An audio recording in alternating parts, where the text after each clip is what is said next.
రేవంత్ అన్న నేను తప్పు పట్టాను. రేవంత్ అన్నకు తెలుసో లేదో నాకు తెలియదు, కానీ పర్సనల్ మెసేజ్ అంటూ నేను ఎప్పటికప్పుడు రేవంత్ అన్నకు పెడుతూనే ఉంటా. మరి ఇప్పుడు ఫోన్ నెంబర్ మారిందో ఏమో నాకు తెలియదు. రేవంత్ అన్న నాకు పర్సనల్ నెంబర్ ఇచ్చాడు, ఆ పర్సనల్ నెంబర్కి నేను మెసేజ్ పెడతాను నాకేమున్నా. అంటే జైపాల్ అన్నకు నేను చాలాసార్లు ఫోన్ చేశాను. ఇదే విషయం నేను వేం నరేందర్ రెడ్డి అన్న కూడా చెప్పాను. నేను అన్న నాకు అపాయింట్మెంట్స్ అనేది ఇవ్వట్లేదు, ఎందుకంటే మేమందరం మహిళా కాంగ్రెస్ లీడర్స్ అందరం వెళ్ళి అన్నతో మాట్లాడదామని అనుకున్నాము. అంటే మరి వారి బిజీ షెడ్యూల్లో ఇవ్వకపోవచ్చు, కానీ ఒకరోజు కాకపోతే ఒకరోజు ఫోన్ వస్తే సునీతమ్మ రామ్మ ఏ ప్రాబ్లం ఉన్నా మాట్లాడతామనే అన్న ఈరోజు మాకు చాలా దూరంలో ఉన్నాడు అనమాట. కుర్చీ ఎక్కేసిన తర్వాత అందరు అన్నలు పెద్ద పెద్ద కుర్చీలలో కూర్చున్నారు. సరే, మా కష్టం మేము తిరిగినాము, అందరు చెల్లెళ్ళు తిరిగినారు, ధర్నాలు చేసినాము, పోటాపోటీగా ఈరోజు మేము మాట్లాడినంత బహుశా ఎవరు మాట్లాడలేదు అనుకుంటా. మేము దూరిన వరకు ప్రగతి భవన్ దూరలేకపోయినారు, ఎన్ఎస్యుఐ కానీ యూత్ కాంగ్రెస్ కానీ బీజేపీ ఆఫీస్లో దూరలేకపోయినారు.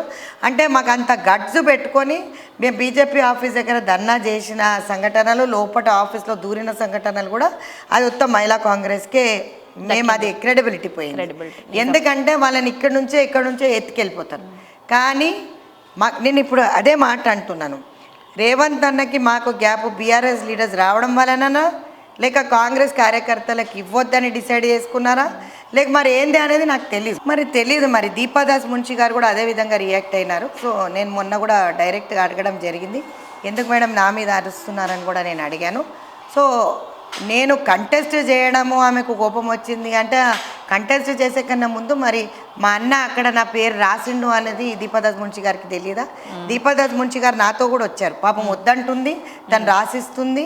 అంటే ఒక్కసారి హైకమాండ్ టికెట్ ఇస్తుంది, నాకు ఒక సీనియర్ నాయకుడు చెప్పడం జరిగింది, చాలా పెద్ద నాయకుడు, ఒక్కసారే పార్టీ టికెట్ ఇస్తుంది, అది వద్దనుకుంటే ఇంకా జీవితంలో మళ్ళీ నీకు టికెట్ నిరాకరిస్తే ఏ రోజన్నా ఇవ్వాలా వద్దా అని ఆలోచిస్తారు.